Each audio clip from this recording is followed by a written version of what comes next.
यह कहानी एक मानसिक अस्पताल की है जहां का माहौल बहुत ही अजीब और डरावना है। शुरुआत में एक अनजान लड़की अपने बिस्तर पर चुपचाप बैठी दिखती है। वह बहुत घबराई हुई है, जैसे किसी चीज से डर रही हो। थोड़ी देर में उसे महसूस होता है कि वहां कोई और भी है। वह डरावनी चीज धीरे धीरे चलकर उसके कमरे के दरवाजे तक आती है और रुक जाती है। यह देखकर वह लड़की डर के मारे बिस्तर से खड़ी हो जाती है और बिना पलक झपकाए दरवाजे की तरफ देखने लगती है। तभी अचानक वह जोर से चीखती है और उसी वक्त उसकी जान निकल जाती है। इसके बाद सीन बदलकर पुराने मरीज का नाम मिटाकर कंबल खींचकर बिस्तर के नीचे ले जाती है। शियोमी की नींद खुल जाती है और वह देखती है कि कंबल गायब है। जब वह बिस्तर के नीचे देखती है तो उसे अपना कंबल और कुछ हाथ में पहनने वाले ब्रेसलेट मिलते हैं जिन पर अंग्रेजी के अक्षर लिखे होते हैं। अगले दिन एक आदमी उसके कमरे में आता है और देखता है कि शियोमी जमीन पर सो रही है। वह बताता है कि वही उसका डॉक्टर है। तभी नर्स उसे दवाई देने आती है पर शियोमी मना कर देती है। नर्स के डराने पर वह दवा ले तो लेती है पर उसे जमीन पर फेंक देती है। थोड़ी देर बाद शियोमी बाकी मरीजों के पास जाती है। वहाँ उसे एक चिड़चिड़ी सुनहरे बालों वाली लड़की, एक पहेली सुलझाती हुई गंभीर लड़की, एक गुड़िया वाली लड़की और एक पेंटिंग बनाती हुई चश्मे वाली लड़की भटकता है। तो शियोमी मेज से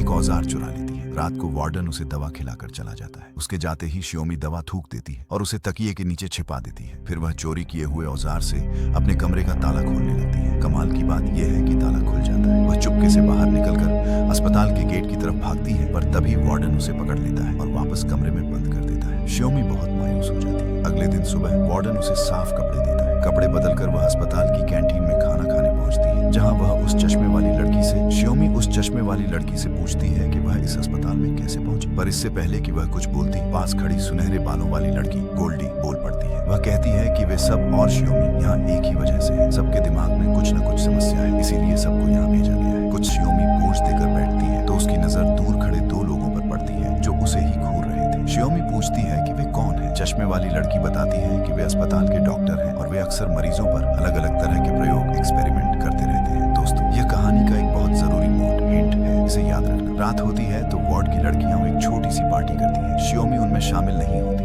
बस दूर से उन्हें देखती रहती है। तभी अचानक अस्पताल की बिजली गुल हो जाती है। सब लड़कियां डर जाती हैं। बाहर बिजली कड़क रही होती है और उसी रोशनी में एक पल के लिए एक डरावना बटन बंद करता है। इसके बाद डॉक्टर शियोमी को वापस उसके वार्ड में छोड़ देते हैं जहाँ वह फिर से सो जाती है। अगले दिन डॉक्टर सब लड़कियों को इकट्ठा करता है और एक मीटिंग करता है। वह कहता है कि किसी को कुछ पूछना है तो पूछ सकता है। सुनहरे बालों वाली लड़की पूछती है कि कल रात उन्होंने शियोमी के साथ क्या किया। डॉक्टर कहता है कि वह बस एक मामूली इलाज था। वह लड़की फिर कहती है कि कुछ मरीज तो उस इलाज के बाद कभी वापस ही नहीं आए, जैसे उसकी दोस्त शोमी, एक पुरानी मरीज। शियोमी पूछती है कि यह शोमी कौन है। चश्मे वाली लड़की बताती है कि शोमी आखिरी मरीज थी जो यहाँ से भागने में कामयाब रही थी। इससे पहले कि शियोमी और सवाल करती, डॉक्टर उन्हें टोक देता है और कहता है कि उस लड़की के बारे में बात न करें जो असल में है ही नहीं। फिर डॉक्टर छोटी वाली लड़की से उसका हाल पूछता है तो वह लड़की जवाब देने के बजाय नर्स की तरफ अपनी जीभ निकालती है। सब देखते हैं कि उसकी जीभ पर एक सिक्का रखा। वे कहती है कि वह कभी यहाँ से बाहर नहीं जा पाएगी। वह लड़की नर्स के साथ डॉक्टर के ऑफिस जाती है। वह डॉक्टर से कहती है कि अब वह पूरी तरह निकालता है। लड़की घबरा कर कहती है कि यह फोटो उसने बहुत पहले बनाई थी। डॉक्टर ऑफिस के पर्दे गिरा देता है और एक डिब्बा खोलता है जिसमें सम्मोहन, हिप्नोटिज्म करने वाली एक मशीन होती है। डॉक्टर उसे उस मशीन की तरफ देखने को कहता है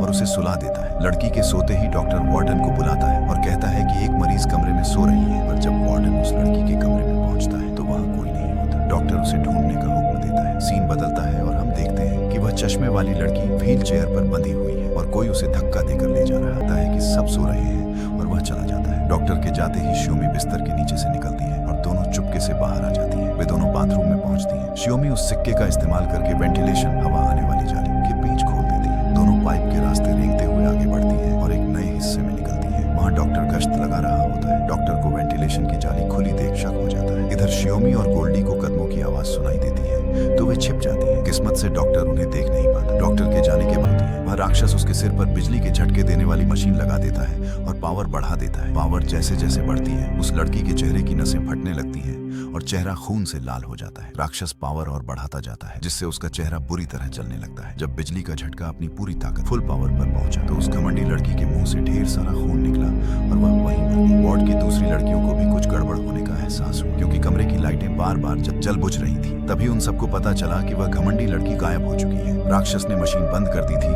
और वह लड़की जान से वहां आ जाता है। राक्षस गोल्डी का हाथ पकड़कर उसी के चाकू से उसका गला रेत देता है और गायब हो जाता है। गोल्डी की वहीं मौत हो जाती है। अब शियोमी आयरिस से कहती है कि यहाँ से भागने के लिए उन्हें एक नाटक करना होगा। शियोमी एक चाकू आयरिस की गर्दन पर रख देती है और नर्स को धमकाती है कि दरवाजा खोल। नर्स डरकर दरवाजा खोल देती है और वे दोनों बाहर निकल जाती है। वे लिफ्ट के पास पहुंचती है, पर जैसे ही लिफ्ट खुलते ही आयरिस अंदर जाती है, उसके पीछे राक्षस दिखाई देता है। तभी अस्पताल के लोग दरवाजा तोड़कर अंदर आ जाते हैं। ऐन वक्त पर शियोमी भी लिफ्ट में कूद जाती है। जब लिफ्ट खुलती है तो शियोमी खुद को डॉक्टर के ऑफिस में पाती है। वह जोर जोर से आयरिस को पुकारती है, पर उसे जमीन पर खून के निशान मिलते हैं। जैसे ही वह आगे बढ़ती है, राक्षस उस पर हमला कर उसे गिरा देता है। शियोमी जहाँ भी भागती है, राक्षस पहले से वहाँ मौजूद होता है। शियोमी फोन से मदद मांगने की कोशिश करती है तो राक्षस पीछे आ जाता है। भयानक दर्द और यादों से बचने के लिए एलिस को मल्टीपल पर्सनैलिटी डिसऑर्डर, एक इंसान के अंदर कई इंसान नाम की बीमारी हो गई थी। एलिस के दिमाग ने कई अलग अलग व्यक्तित्व पर्सनैलिटीज पैदा कर लिए थे और हर एक व्यक्तित्व उसके दर्द का एक हिस्सा झेल रहा था। इन सब ने मिलकर असली एलिस को कहीं अंदर छिपा लिया था। धीरे धीरे ये नए चेहरे इतने ताकतवर हो गए कि उन्होंने असली एलिस के वजूद को ही दबा दिया। डॉक्टर ने शियोमी को बताया कि सालों के इलाज के बाद उन्होंने एलिस के अंदर के बाकी सभी व्यक्तित्वों को खत्म कर दिया था। लेकिन तभी अचानक शियोमी नाम का यह नया व्यक्तित्व पैदा हो गया। शियोमी को डॉक्टर की बातों पर यकीन नहीं आता और उसे बहुत गुस्सा आता है। तभी डॉक्टर वही रहस्यमयी डिब्बा खोलता है। उसे देखते ही